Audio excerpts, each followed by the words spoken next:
উট আর শেয়ালের গল্প। অনেক দিন আগের কথা।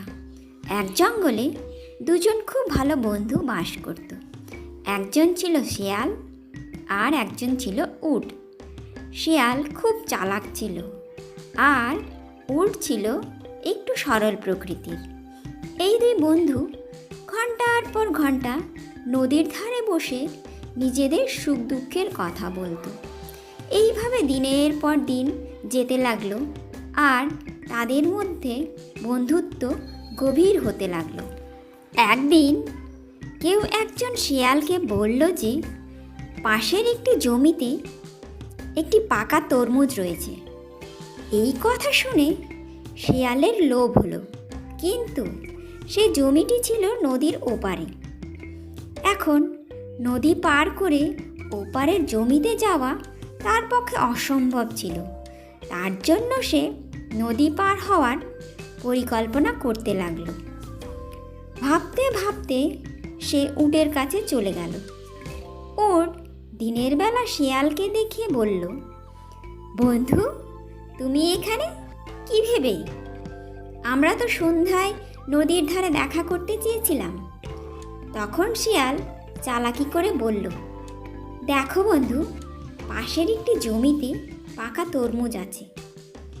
আমি শুনলাম তরমুজ খুব মিষ্টি আছে, তুমি সেগুলো খেয়ে আনন্দিত হয়ে যাবে, তাই তোমায় বলতে এলাম।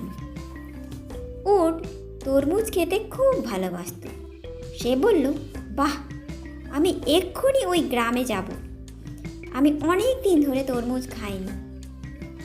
উট তাড়াতাড়ি নদী পার হয়ে জমিতে যাওয়ার জন্য তৈরি হতে লাগলো।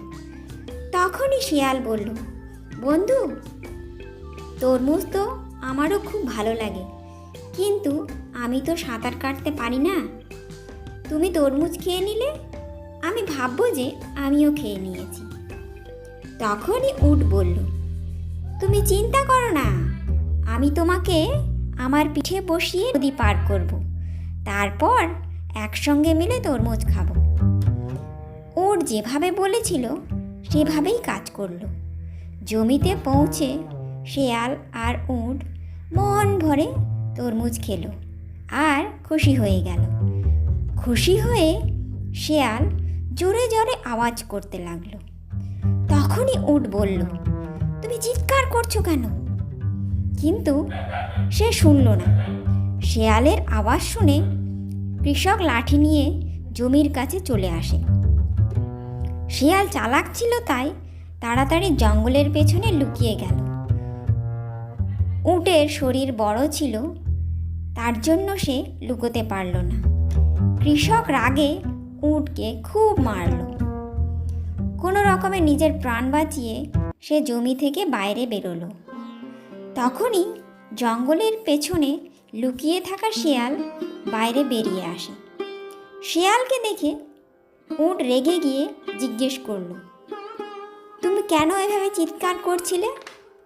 শেয়াল বলল, খাবার খাওয়ার পর আমার চিৎকার করার একটা অভ্যাস আছে, তবেই আমার খাবার হজম হয়। এই উত্তর শুনে উটের আরও রাগ ধরে গেল।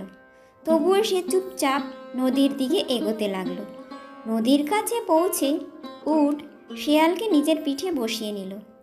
এদিকে উট মার খেয়েছে এই কথা ভেবে ভেবে শেয়ালের খুব মজা লাগছিল।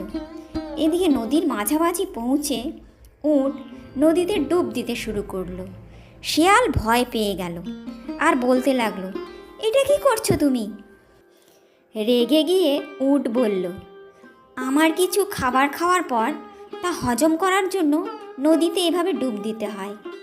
শেয়াল বুঝতে পারল যে উট তার প্রতিশোধ নিচ্ছে।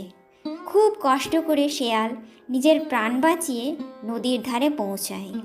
সেই দিনের পর থেকে শেয়াল আর কোনো দিন উটকে বিরক্ত করার সাহস করেনি। এই গল্পটি থেকে আমরা এই শিক্ষা পেলাম যে কখনো চালাকি করা উচিত নয়। কোনো কোনো সময় অন্যের উপর করা কুকর্ম নিজেকেই ভোগ করতে হয়। যে যেই রকম কর্ম করে তাকে সেইভাবে ফল ভোগ করতে হয়।